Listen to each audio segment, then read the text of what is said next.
All right, so I think we'll just start closest to me and move down the row to have folks introduce themselves and let us know your connection to the Down syndrome community. And Annie, when we get to you, tell us a little bit more about yourself. And we know you're very busy, so tell us about your jobs, activities, sports that you're involved in.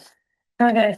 Hello, my name is Annie Milligan, and now I live in Madison, Wisconsin. I grew up in Lake Mills, a small town outside Madison. It was very supportive community, and the kids in my grade were terrific. But since I did not start talking until I was 7, it was difficult for me to get my words out. I was very shy and hardly talked to anyone. After high school, I moved to Madison, got a job, and became very involved in Special Olympics. This has changed my life. After being selected to go to the USA Special Olympic Games in Orlando, Florida in 2022, I took a global messenger class. I put together a speech for a class, and I gave a speech at the going away ceremony for the games and talked in front of several hundred people. A year ago, I was part of the snowshoeing team for Special Olympics USA at the World Games in Italy. I won a gold medal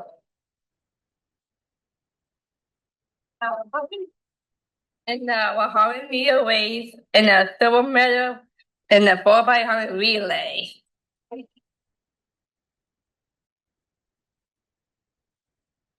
In addition, I am also very involved in Special Olympics known as BFSO. It is a unified program with UW students. On Monday, they have book club. Thursday, they have fitness class. We play flag football in the fall, basketball in the spring. They also put social events like dances and tournaments. The UW students are so nice and so much fun to be around that I become very comfortable talking to them. I work full-time at Merida Hospital. I am a sterile processing transporter where I transport scopes from the sterile area to the clinics. I love the job. Everyone is so nice. My coworkers are very supportive and feel very comfortable talking and joking with them. I love my job. I love being involved in Special Olympics. It has made such a difference in my life.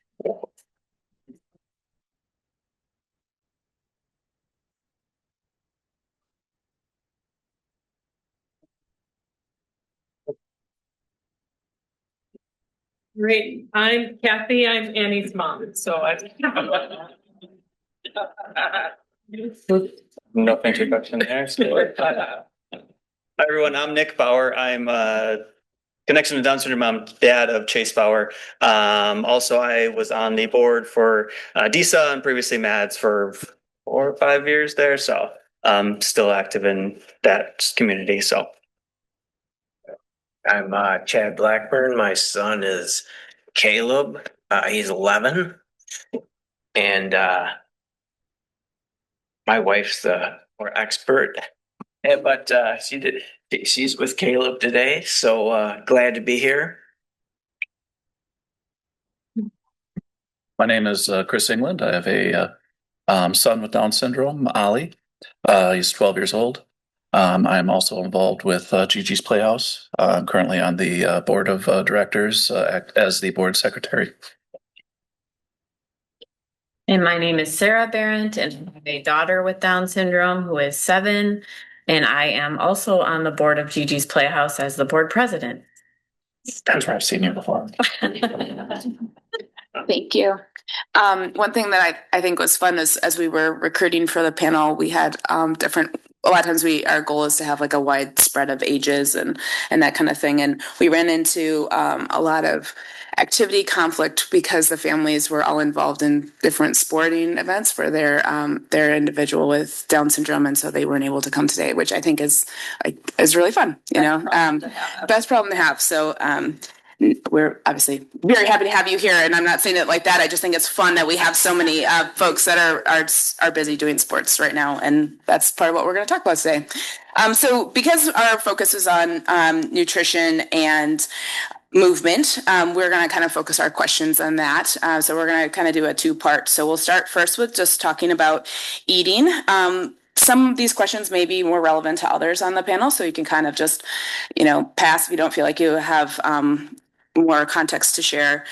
But we wanted to know kind of what the early feeding experiences were like for your child and your family, and how they are now, and what supports felt most helpful to you throughout your feeding journey. So we'll just kind of go down the row again as folks feel inclined to answer or skip. Well, we had a number of issues with Annie to start out because she was actually born missing part of her colon. So she had a colostomy at first and then had to have it reversed. And so we dealt with a lot of eating issues now, but now she has expanded to be a very good eater, trying a lot of things, but always cognizant of the fact that some things will disrupt her digestive system.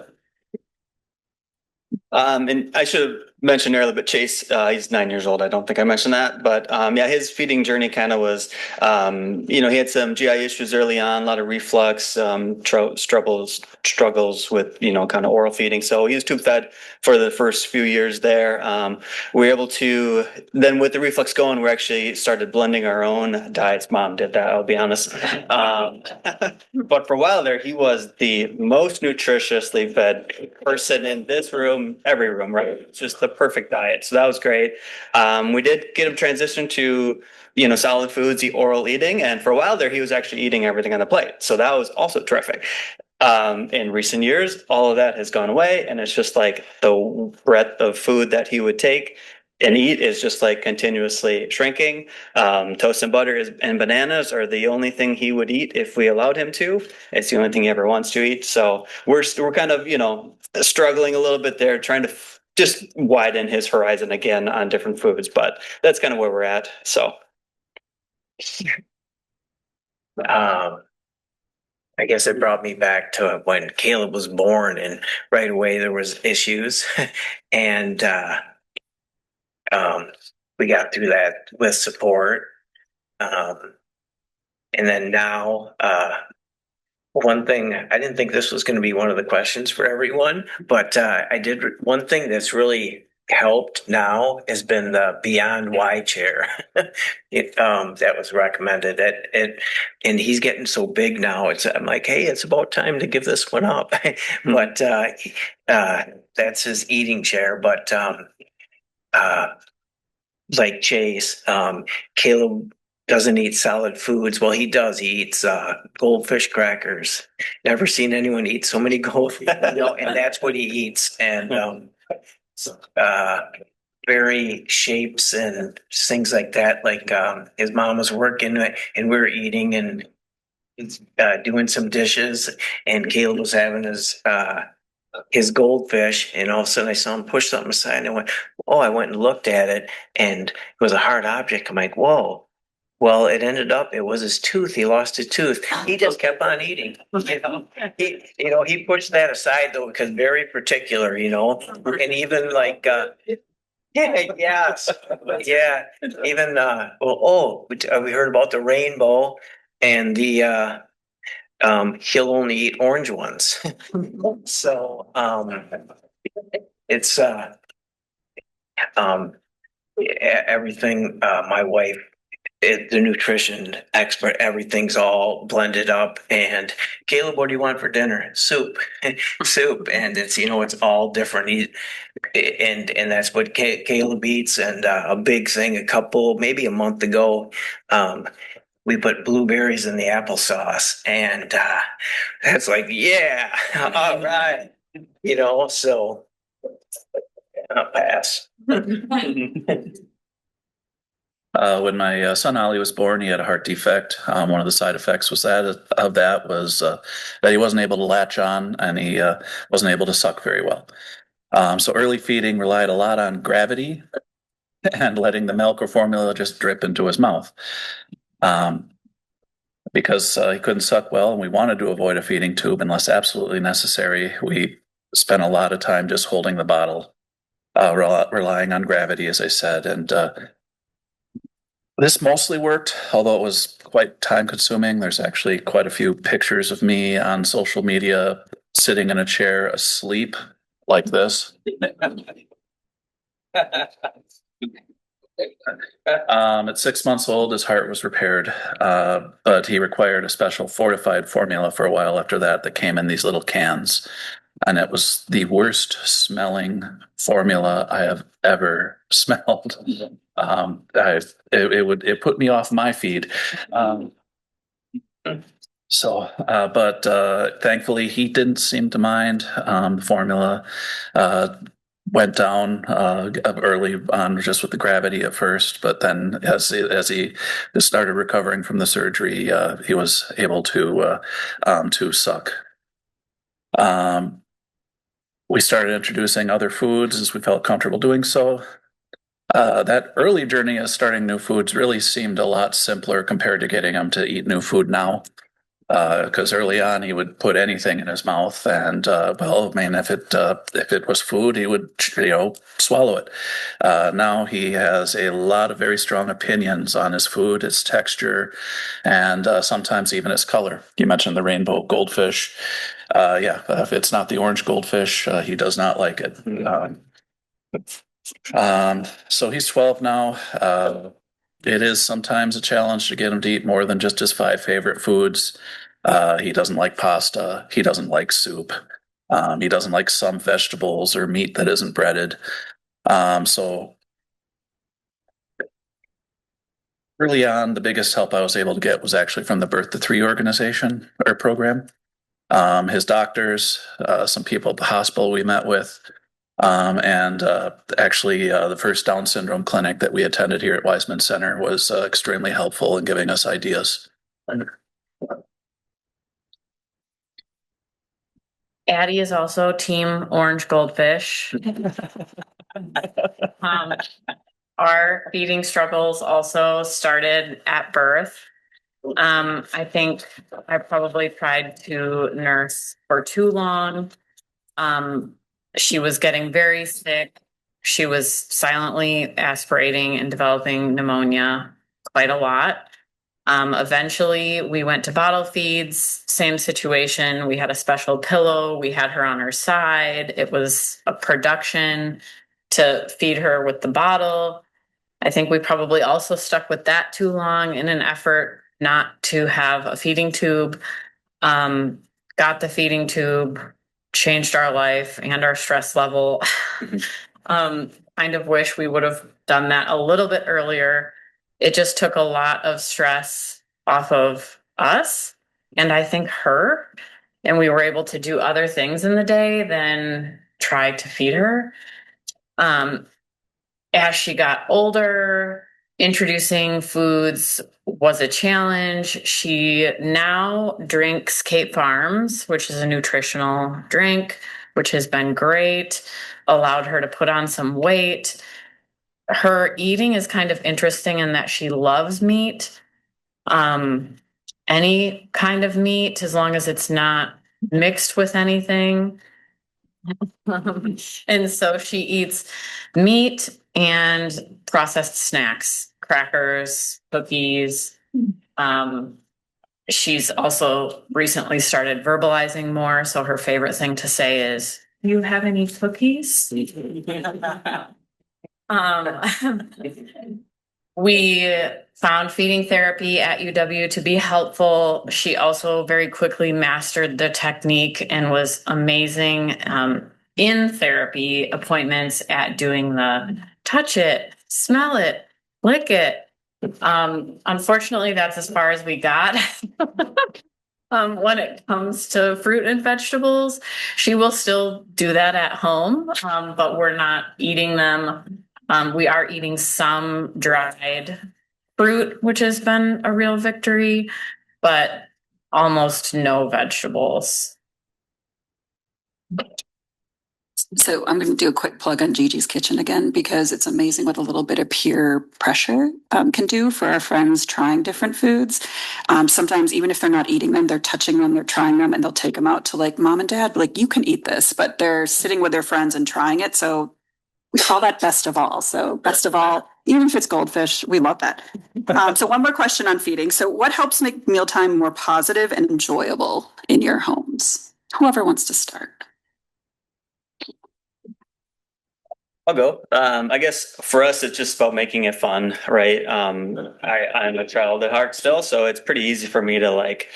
I don't even, like my wife has told me like you should read a book on this. I'm like I can't because it's just all off the cuff. I don't know. I don't have any strategies. I just like make it fun, right? It's like it'd be a pretty short book, but just um, so, we try to keep it positive. We're always trying to push new foods, but we're trying not to push too hard so it's not negative. And another thing that we try to do is just like tell stories or like get different like word games, categories, different things like that. So, and it helps that we often, we always give them the food they want, and then try to offer them the food they don't want. So that helps it stay enjoyable. We're not just force feeding the stuff they don't want. So, yeah, it's just mostly about just making it fun. For Ollie, on some simple meals, I'll let him help with the preparation. He's very good at stirring the top half of the pot, and loves adding ingredients to any of the dishes. But it kind of gives him kind of a sense of ownership in the final meal. Doesn't always work, but he's more likely to at least try it then. Otherwise, my strategies are pretty limited. Twice a week, I let him pick basically whatever he wants. Usually he'll try to pick a restaurant or something, one of his 5 favorite foods. If every meal could be grilled cheese and milk, he would love it. But I really hope the multivitamins are doing something for him. I don't know if this is best practice parenting advice, but Addie has a dual diagnosis of Down syndrome and autism, and can sometimes get overwhelmed at the table, especially if there's more than just our family there with the noises and all of that. And so we have found that by introducing more noise by her iPad or her Tonybox, she is able to be with us at the table eating when we're eating, and also sometimes willing to try a new food. So we are the family who has the iPad or the Tonybox at the table, but it has really helped us be able to eat as a family, because without it, we were eating in shifts. She was eating before us or after us or not eating at all. And so, yeah, I'm not sure if more iPad time is what they're saying, but it's what we're doing. You mean the TV is not a member of the family around the table? Oh. Thank you. All right, we'll move on to talking a little bit more about movement and motor development. So what has your child's motor development unfolded? Well, I guess Annie has always loved to move. And she's always loved sports. And she always encouraged her dad to go outside to throw a football, because he didn't know anything about football until she came along. And so she was really easy to motivate as far as movement goes.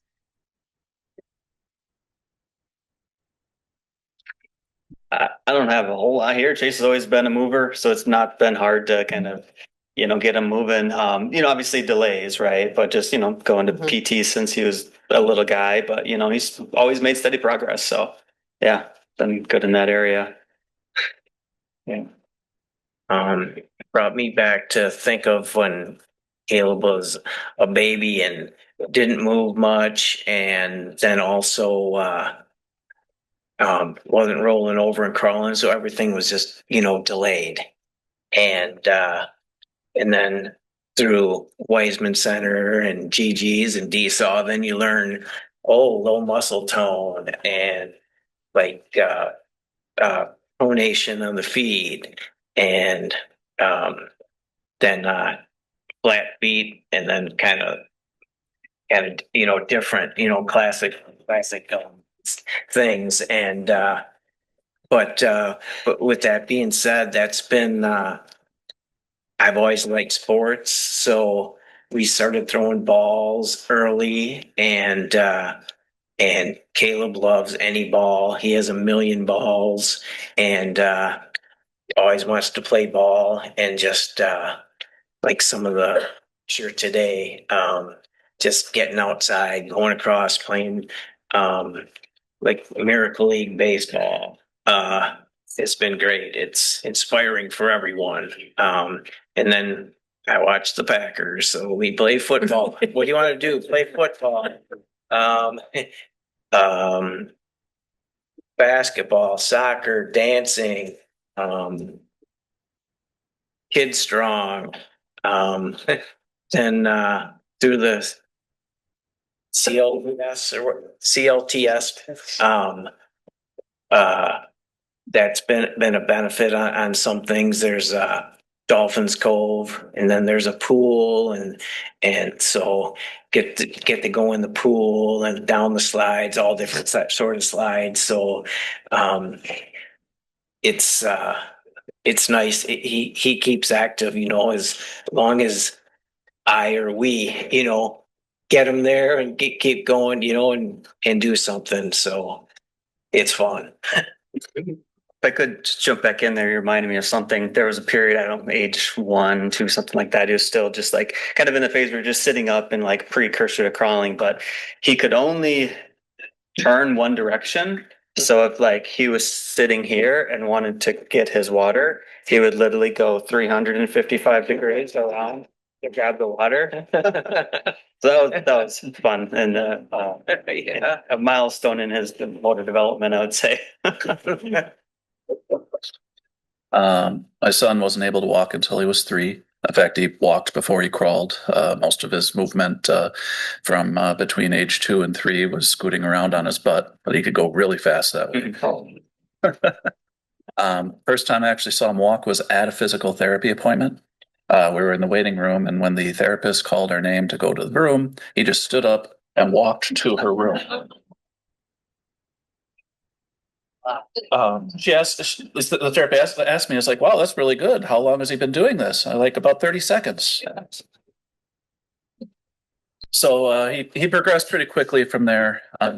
He was receiving regular physical therapy, occupational therapy. He still has some issues with fine motor skills, but watching him run around now, you'd never know that his development had been so delayed. Now he loves baseball. He talks about it all the time. He's always asking when Miracle League starts up again. He loves dancing. Used to take him to some adaptive dance classes that a local studio did as an experiment. And swimming, soccer, bowling, playing with the dog. All of those things. Just he loves getting out and doing that stuff when we can pry him away from Paw Patrol. Addie's a mover, slow start, but now she loves to run. She has a Angel Sense tracker because she does elope, and it always amazes me at the end of the day to see how many steps she's put on. I think she puts on 10,000 steps just running back and forth in our hallway. All right, Annie, we're coming back to you. So we know you're a big deal in the Special Olympics community. We've got a star among us. You already showed us your medals. We want to understand, have you ever had any struggles when you've participated in sports, or has there anything that's been difficult for you? I love sport. I like to watch and like to play. He asked about your troubles, so that's the lower one. That's no problem, girl. You got it. Annie, you can share whatever you want to. Whatever you want to do. Go ahead. You go ahead. Okay. I love sports. I like to watch and I like to play.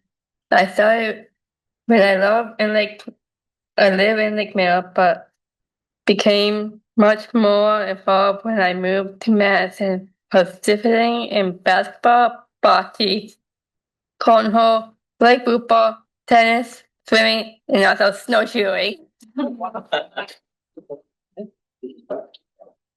you want to talk about how often you practice? What does it depend upon? Depends on the sports I do. You want to talk about any challenges that you faced when you're doing your sports? The gold medalist, she doesn't have any. Yeah. She just wins. That's that paragraph. The challenges. Okay. During high school, I gained a lot of weight, which affected many parts of my life. In 2018, I began to work at Middleton Hospital as sterile processing transporter, deliver scope from the sterile area to the clinics. My job involved a lot of walking. I often over 20,000 steps a day. Between my job and becoming so active in Special Olympics, I lost more than 50 pounds. I love being so fit. So I also started making healthier food choices, losing weight, and becoming more active has made me better athlete and happier person. Okay.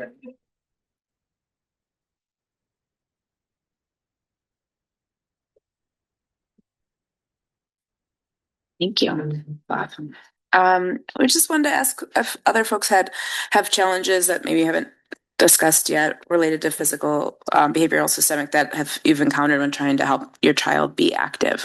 And if there's opportunities to try to have them in sports or any of those other activities that have been tricky, or in ways that you've either worked through that or pivoted to something different. Well, I think Annie's a little older than a lot of your kids. And so we had to learn the process of the school system and what they can be involved in. She grew up in Lake Mills, and luckily it was a real supportive community.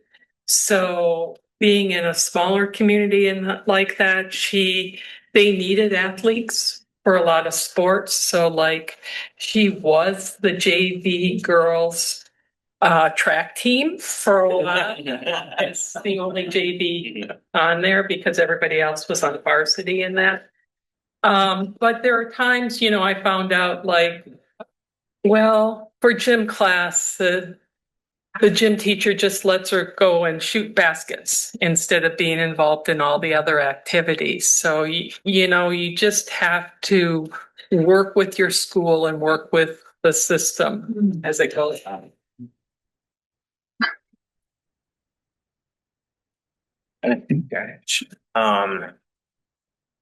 Say some of the challenges start with communication. Just say we tried a soccer league. Say Miracle League is with people with disabilities, and so we tried that, and the coach and the kids were very supportive and everything, but it's hard to communicate. And then it's just you're playing by the rules, and so that was a challenge. Another challenge is night, anything after about 5 o'clock, then just being so tired, and then so in the morning's a great time, but at night for Caleb, it's just not a good time, and especially trying something new or more challenging. So we ended up dropping out on that because with that, like, then if he's tired, and like, I'm like, oh, he'll be okay. He can live, it'll be okay. Well, then he gets sick easier. then the next day he can't go to school. So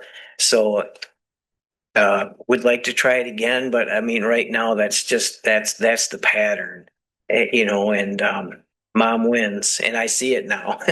So, um, and then on learning things, I guess learning things too, with the communication, he learns through copying or mimicking. So it's like he's a copycat, and so that's good. And there's a lot of surprising too, even though not as well, Caleb does talk a lot more. It just might not be, understood by everyone, where myself or my wife can. But and through some sign language and the AAC device, that's a work in progress. But he surprises me all the time, and wow, he really picks that stuff up. He's just not able to communicate. So I mean, help with that stuff. Oh, and then another thing, like when he's in the sports or in the activities, just like any kid, he beats his own drum, so he's gonna do what he wants to do, and but cognitively good. With Ollie, a lot of challenges can be like simple things like waiting for his turn without getting angry. Accepting if somebody else doesn't want to play with him, and accepting if he doesn't win the game that he's playing. But he doesn't always understand the rules in some of the games that the kids want to play with him or that we take him to. And he doesn't always like it if the other participants won't modify the rules to accommodate him. And although, he seems like he never runs out of energy. I mean, he'll look tired one moment and then you'll see him running around the next. He doesn't actually have a lot of stamina. So when we do things like go for walks or try to go hiking, we either have to plan for a lot of breaks or we have to take an adaptive stroller along so that, when he does get tired out, he can ride for a while instead of walking. He also sometimes doesn't like to wear, he has orthotic braces to kind of limit the movement of his ankles. And he does not like to wear those all the time. So he will, depending on his mood, he will fight those. I would echo quite a lot of that. I think we're still trying to figure out a physical activity that would be good for Addie outside of the therapies that she's in. We are in similar situation to what you described, in that Addie is participating in Phy-Ed. She's running back and forth in the gym, but she's not doing the activity the rest of the kids are doing.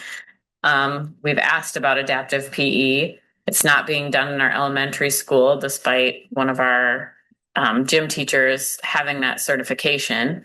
So we're navigating that right now, and what that conversation looks like and how hard we push and what do we really want seems to be the question they keep coming back to us with. Yeah,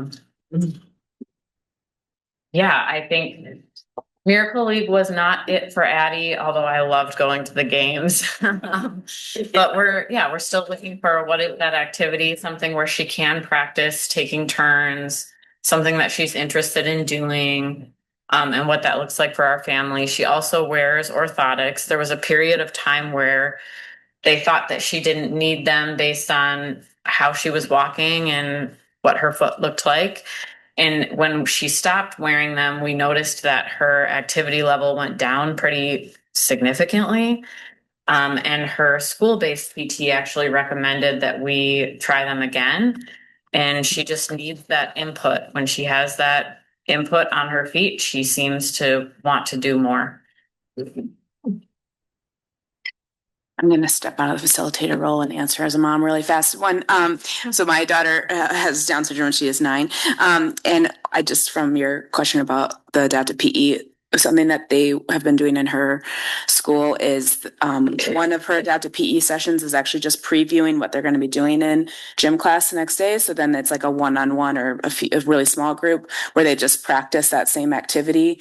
So then she can get that like repetition of knowing what to expect. And then the next day they're going to be doing gym class with the class. And so that has been really successful for getting her to be more incorporated with the rest of the class as they're doing an activity. So just like an idea for you. Yeah, thank you. Others, if you wanted. And very cute. When talking about like parents moving, and that's a good model. They are doing rollerblading right now, and they sent us a video of her rollerblading, and I was like, so glad you're doing that. I broke my arm doing that, and I don't know how I would teach her how to. I don't even know how you got her up on those skates, but I'm so glad you're taking care of that activity because she is not getting that activity modeled at home. We are way too clumsy for that.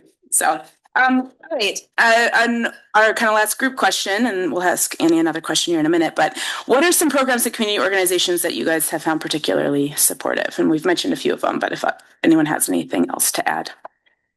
Well, obviously for us, Special Olympics has been really good. I mean, that's what she's been the most involved in recently.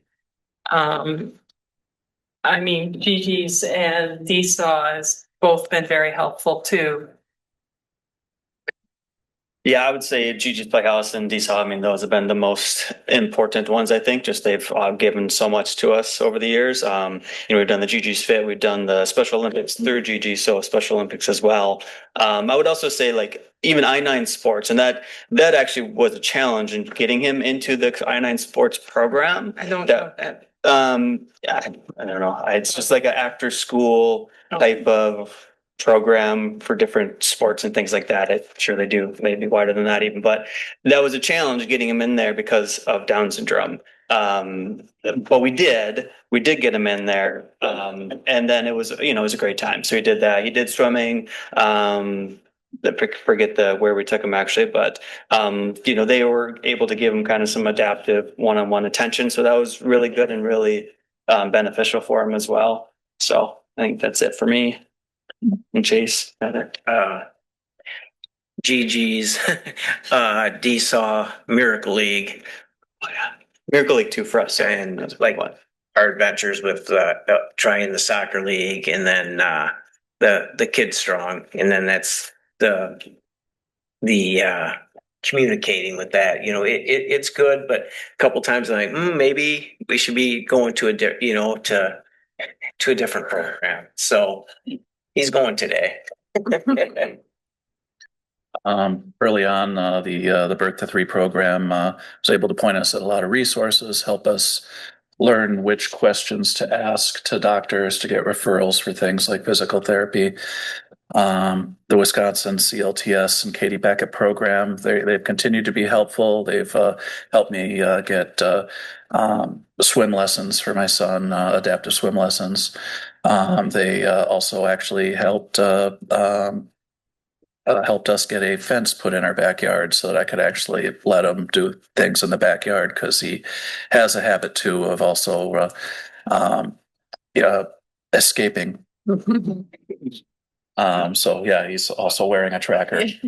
Yes.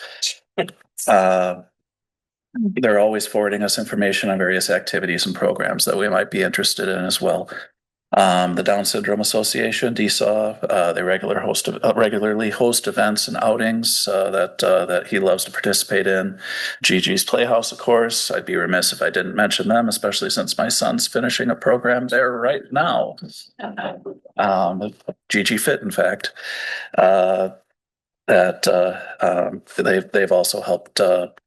They've also participated in the Special Olympics Youth Athletes program as part of the Gigi Fit program. And of course, And during bad weather, there's always nice things like the Children's Museum and the Sensory Zone in Madison has been really helpful and in helping us keep him active during particularly extended cold spells or just inclement weather where I need to get him out of the house. But Miracle League has been my son's favorite. As I mentioned earlier, he's always asking when baseball is starting again. So there's thankfully always that to look forward to. Gigi's Playhouse. Some things that haven't been mentioned. Addie's favorite part of the week is music therapy with Every Voice Music. It's fantastic. She also has groups that she runs from time to time, which have been incredible. We're also big fans of going to Olbrich. It's quiet. So she can have free run of the space. And she's generally able to tolerate it for longer periods of time. That's awesome. So before we open it to questions, Annie, we have one more question for you. So when you are doing so much training, how do you stay motivated when the days feel kind of hard, like you don't want to train? Well, I like to win. You like to win. Yeah, I like to be outside, I like and be active. Yeah, that was a perfect answer. So no, it's perfect. Just anecdotally too, some other families I've spoken with, Seahorse Healing, Three Gates, those are other great organizations that people are being active in different ways too. So there are a lot of things out there too. And if you guys have questions, both organizations, we're happy to direct you in places as well. So at this point, that's all of our questions. So thank you to the panel. But if there are questions from you all, it's not easy to get up and talk in front of all these people, so we appreciate that. So I don't know if there's anything online or if anyone in person has questions for this great group. Yeah. Well, I have a question and I have a comment about the AP services. All children are entitled to physical education if their peers without disabilities receive physical education. However, if it on the IEP says that they need adapted PE, they need to provide those services. So sometimes the schools don't say that, but if it's on the IEP, they have to find ways to do it. I'm getting them to check that box on the. Yeah, well, I can help you with that part, like the certain button. But yeah, it's very common for them to do that. Now, I have a question for the dads. So for years, I've been most of the time interviewing mothers and providing programs for mothers. If we are to create a program for you guys to do exercise, one, how that program should look like, and two, what do we need to do to make you to attend the program? How can we promote you to attend the program? That's in my case. In my case, I was actually able to be the one who could get off of work. And like early on, my wife has to take medication to sleep. So when it came to doing appointments or doing a lot of the activities with my son, it defaulted to me for a long time anyway. I found myself going to a lot of appointments where people would be asking, "Oh, mom's not available today," boy, it's the boys' night out, huh? Just stuff like that because it was so unexpected. Even some of the early Gigi's programs originally, I'd be the only dad there a lot of the time until he got a little bit older. So I'm afraid I don't really have a good answer for that because but I wanted to say I had noticed that early on myself. I think for me it would be having it be dad and kid right together. I think that'd be more enticing for me personally. Yeah, I think that would be one big way. And I think just maybe more generally, I think making it accessible, right? Easy to do, easy to get to, making it flexible with scheduling and things like that. And, kind of spinning up what Chris was saying there, it's just like often the dads are usually the ones going on and doing, working, whatever. It's like, it doesn't have to be that way by any means. I don't want to generalize, but like, I think that often is the case, or at least that's the perception. And so dads may use that to say, oh, I can't because the worker or whatever. So making it easy to get to so that they can't say no, or they have no excuses.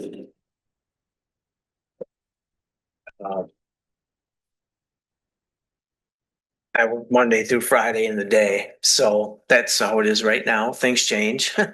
But for me, like Saturdays would be a big key, and I like what Nick, father and son.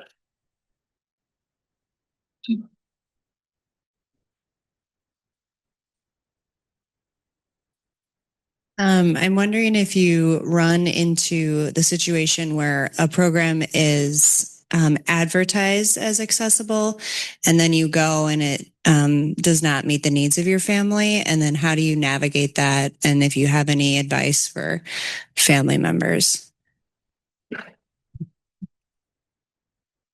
We were at a equine therapy service for a while, and when Addie gets overwhelmed, she can stim, but it kind of turns into hitting. And sometimes she'll squeeze really hard or pinch. And so we were offering different strategies throughout this process to try to make it more successful. I think from an outsider's perspective, it didn't look like she was having fun, but all the way there, she was talking about it and so excited. And so we got an email out of the blue that said, hey, we don't think this is the right fit for you. Thanks for participating. And that was really hard to receive, especially because in my mind, was a place for people like Addie. And so it felt like our community was shrinking in a sense, or like our list of safe places, which was already pretty short, got even shorter, which was really difficult for me emotionally.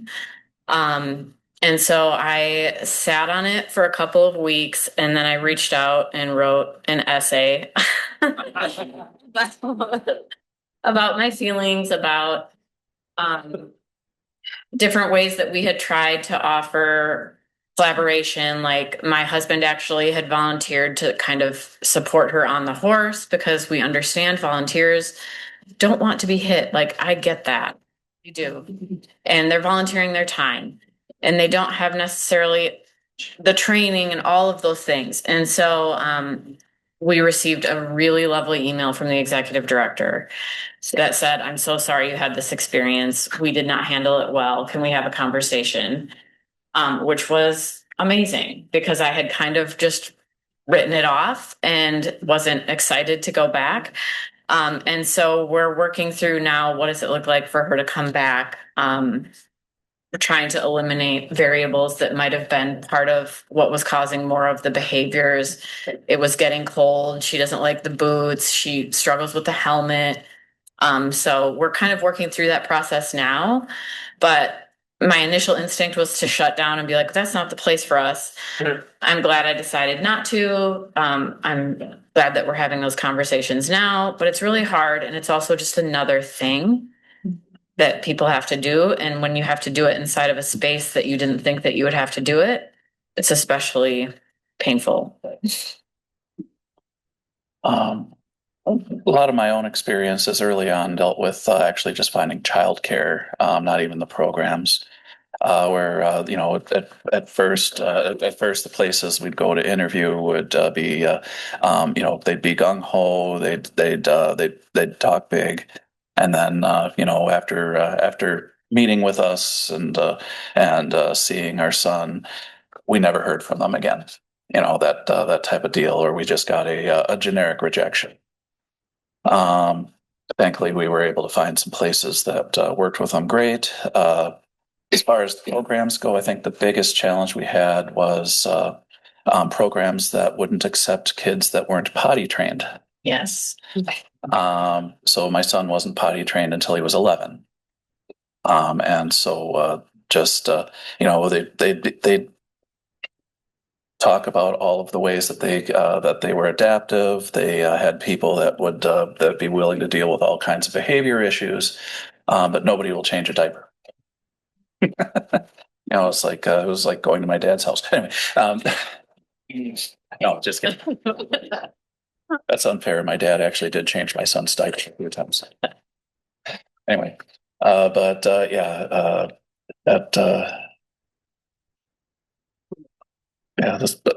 was where my experiences were like there. So.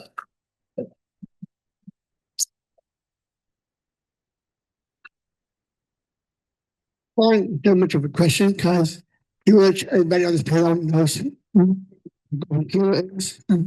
well, she had Down syndrome and active volunteers for GGs and Driving Towards Society. And of course, we got our own podcast. If you want to check it out, we are on all social media. Down with Sports, Glenn Call with Taylor. I have one called DSD Couples. It's called Down Syndrome Duo Couples. If I'm with me, check it out. But also, I think GG's Playhouse to really to do more because even as a special host, I was lucky in the boom before the Pat McAfee show got on ESPN.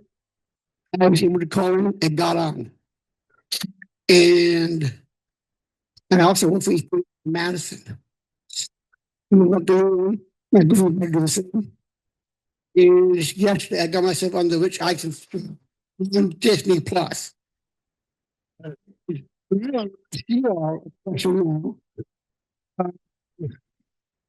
do y'all see most of your kids are actually not quite teenagers? What do y'all see your kids coming from children to teens to adulthood when it comes to lifestyle, fitness, nutrition, all that?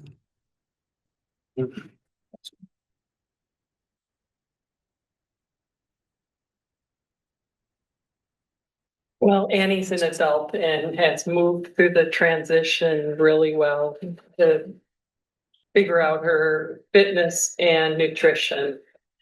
She lives on her own right now, which is a scary thing for most parents because you don't know how they're eating, how they're taking care of themselves. But it's going really well for us right now. But it's it's hard on the parents, I think.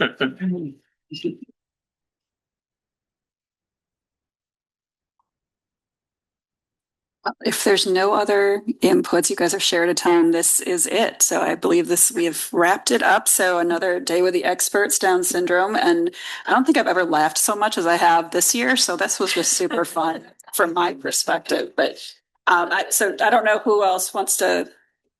Do we need to officially close this in some way? Teresa? Thank you for coming today, and thank you so much for our partnerships and our crews. All of the PowerPoints will be available. All of the PowerPoints will be available online. The PowerPoints had a lot of good resources, so you'll be able to access those presentations. So we'll send out an email with all of this, and the videos too will be online. So we'll let you know when they're available.